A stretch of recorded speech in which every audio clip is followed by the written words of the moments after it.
Those principles, if you think about them, Al, prove that we have to keep working at all parts of the safety job all the time. Well, a lot of those things are management responsibilities that a foreman can't do much about.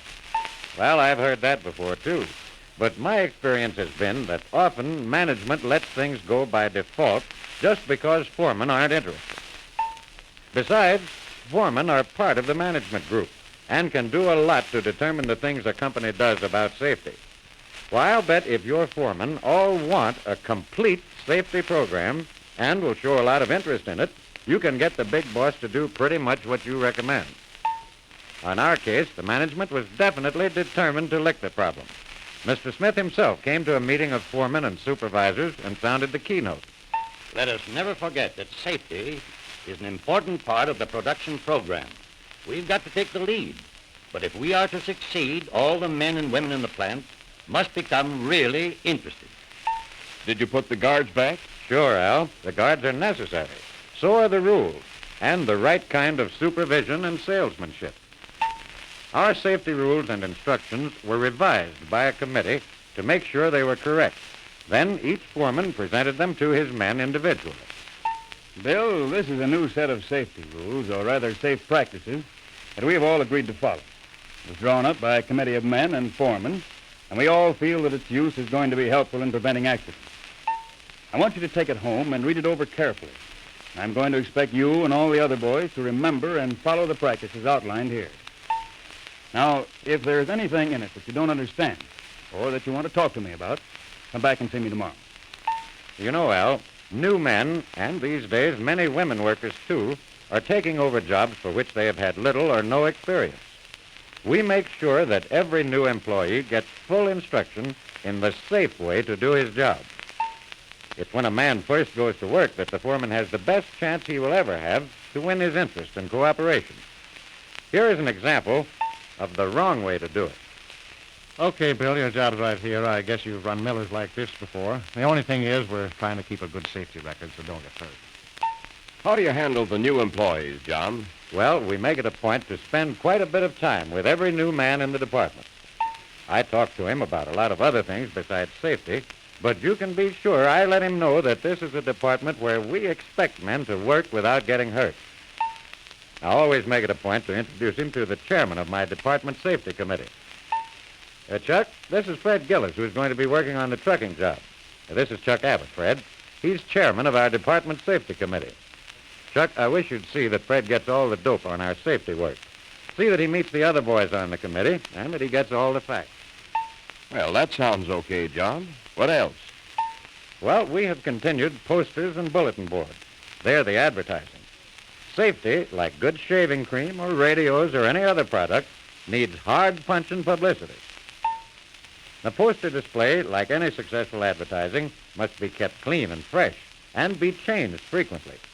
Some companies change their posters every day. Others leave them up as long as a week. But they certainly will have a bad effect on the safety program if they're left up too long. Now, when new posters go up often, they do a lot to maintain interest in good safety performance. Bulletin boards, placed where everybody can see them, are good advertising. And we have a big board at the plant entrance that's a whiz. This outdoor billboard is changed regularly, just like the best commercial displays. And we like to get ideas from the men about safety. The ideas themselves are valuable, and besides, it does a lot to maintain their interest if they know that they are contributing to the safety program. Just last week... Zeb, your suggestion was a prize winner. And on behalf of the company, I want to give you this check. Now you can buy another war bond or maybe a new coat for the missus. John, how about safety badges, pins, and other things like that? We make good use of them, Al. All men in the departments that have perfect safety records for a year are given pins. Our outside truck drivers also are awarded safety badges for no accident records for 1 or more years. And do the men go for these things? Sure, Al. The secret is never to let up on the promotion. Keep them pepped up with new ideas all the time. We hold a lot of meetings. It's a swell way to maintain interest. We often show films to make the instructions stick, and the men go for these in a big way, and we try to get the men to take part in the discussions. Our foremen also hold short safety meetings of their department. In these meetings, we get different members of the department to give talks or offer suggestions. I suppose, Al, that 3 or 4 times a day I get a few of my fellows together to say something to them about safety in connection with some of the work they're doing. These are just quick stand-up meetings that don't take much of my time or theirs, but they certainly are an important way of keeping them reminded. Well, what do you say to them, John? Well, for example, I told some of the boys the other day, I just want to say a word to you boys about some of these new people we're getting in. They naturally don't feel the same about safety as we do. I wish you'd keep your eyes and ears open, and when you get a chance, sort of put in a word or two about act. Do you run contests, John? Oh, sure thing. They help a lot.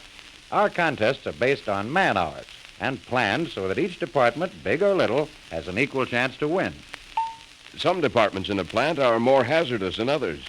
How could you get around that? That's easy. One plant I know of chooses up sides by having all the men draw red or black chips out of a box. There's a red team and a black one, and each has a captain.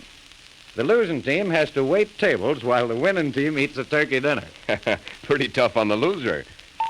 Well, our committee plan is another idea that sure does a lot to keep the safety subject alive. We have a committee of foremen who help form safety policies, and they also handle plant inspections. In my department, I have a committee of workmen who make inspections and help to sell safety to the other men. Now, just the other day, one of these men who served on my safety committee...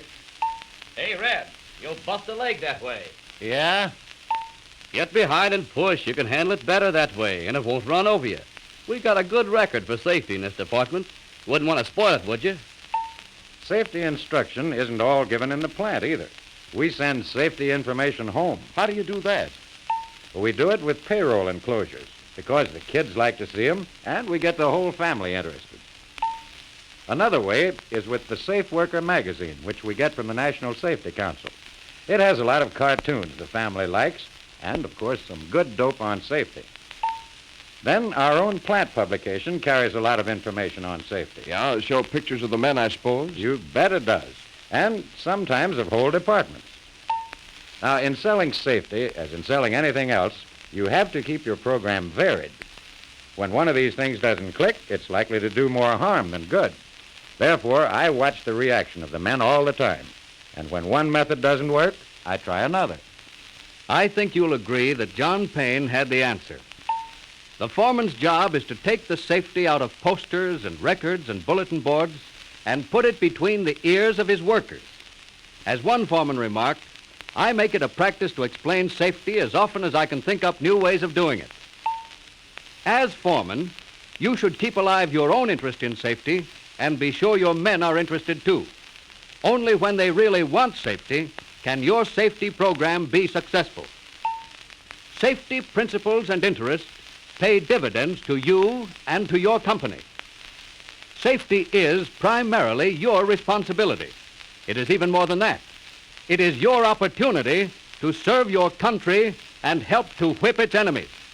We must save manpower for war power.